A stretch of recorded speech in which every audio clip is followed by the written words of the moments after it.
Assalamu alaikum viewers and welcome back to my channel Study Law with Bushra.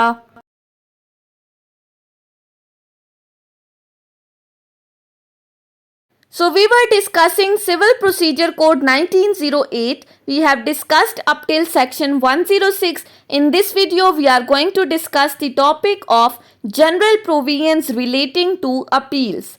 But before starting the discussion, I request you all to please subscribe to my channel and don't forget to press the bell icon for latest updates. Do share this video with your friends and don't forget to comment your feedback. So let's move towards the discussion. अभी तक जो हमने appeal के topic को discuss किया है section 96 से section 106 तक, चाहे अपील अगेंस्ट डिक्रीज है या अपील अगेंस्ट ऑर्डर्स है, उनसे रिलेटेड कुछ जनरल प्रोविजंस को आज की वीडियो में डिस्कस करेंगे। और इसके जो रेलेवेंट सेक्शंस हैं वो सेक्शन 107 और सेक्शन 108 हैं। सेक्शन 107 डील करता है पावर्स ऑफ एपिलेट कोर्ट कि अब जिस कोर्ट में हम अपील फाइल कर रहे हैं, चाहे डिक्री के अगेंस्ट या ऑर्डर के अगेंस्ट, उसके पास क्या क्या पावर्स हैं। So subject to such condition and limitation as may be prescribed and appellate court shall have the power. उन तमाम कंडीशंस और लिमिटेशंस को मद्देनजर रखते हुए जो कि प्रिस्क्राइब की गई हैं, एपिलेट कोर्ट के पास क्या क्या पावर है। Number 1, to determine a case finally, कि एपिलेट कोर्ट केस को फाइनली डिस्पोज ऑफ कर सकता है, उसको डिसाइड कर सकता है।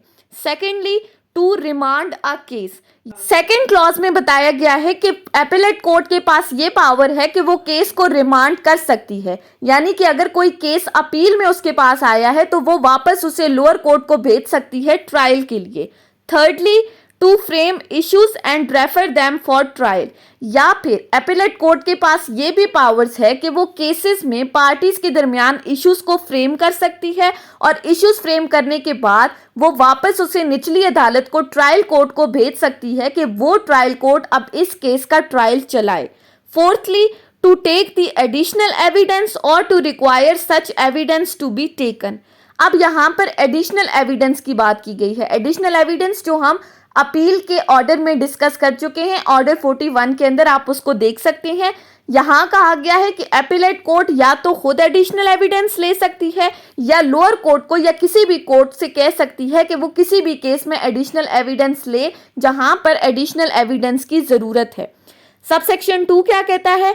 Subject is aforesaid, the appellate court shall have the same powers and shall perform as nearly as may be the same duties as are conferred and imposed by this court on court of original jurisdiction in respect of suit instituted therein।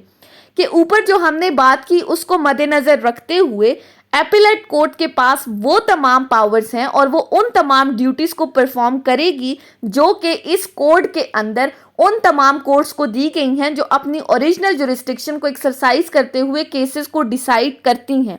यानी कि simply appellate court के पास original jurisdiction की courts वाली तमाम powers हैं। जो courts अपनी original jurisdiction को एक्सरसाइज करते हुए केसेस को डिसाइड कर रही हैं, एपिलेट कोर्ट भी वही तमाम पावर्स एक्सरसाइज करते हुए केसेस को डिसाइड करेगी। सो एपिलेट कोर्ट की क्या क्या पावर्स हैं? केस को डिस्पोज ऑफ करना, केस को रिमांड करना, इश्यूज को फ्रेम करना और उसे वापस ट्रायल कोर्ट में भेजना, या फिर एडिशनल एविडेंस खुद लेना या निचली अदालतों को डायरेक्शन देना एडिशनल एविडेंस लेने की। उसके बाद आ जाते हैं सेक्शन 108 के ऊपर। सेक्शन 108 डील करता है procedure in appeals from appellate decrease and orders.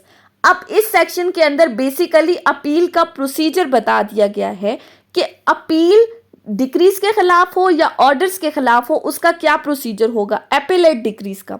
The provision of this part relating to appeal from original decree shall so far as may be applied to appeals from appellate decrees and from orders made under this code or any special or local law in which a different procedure is not provided।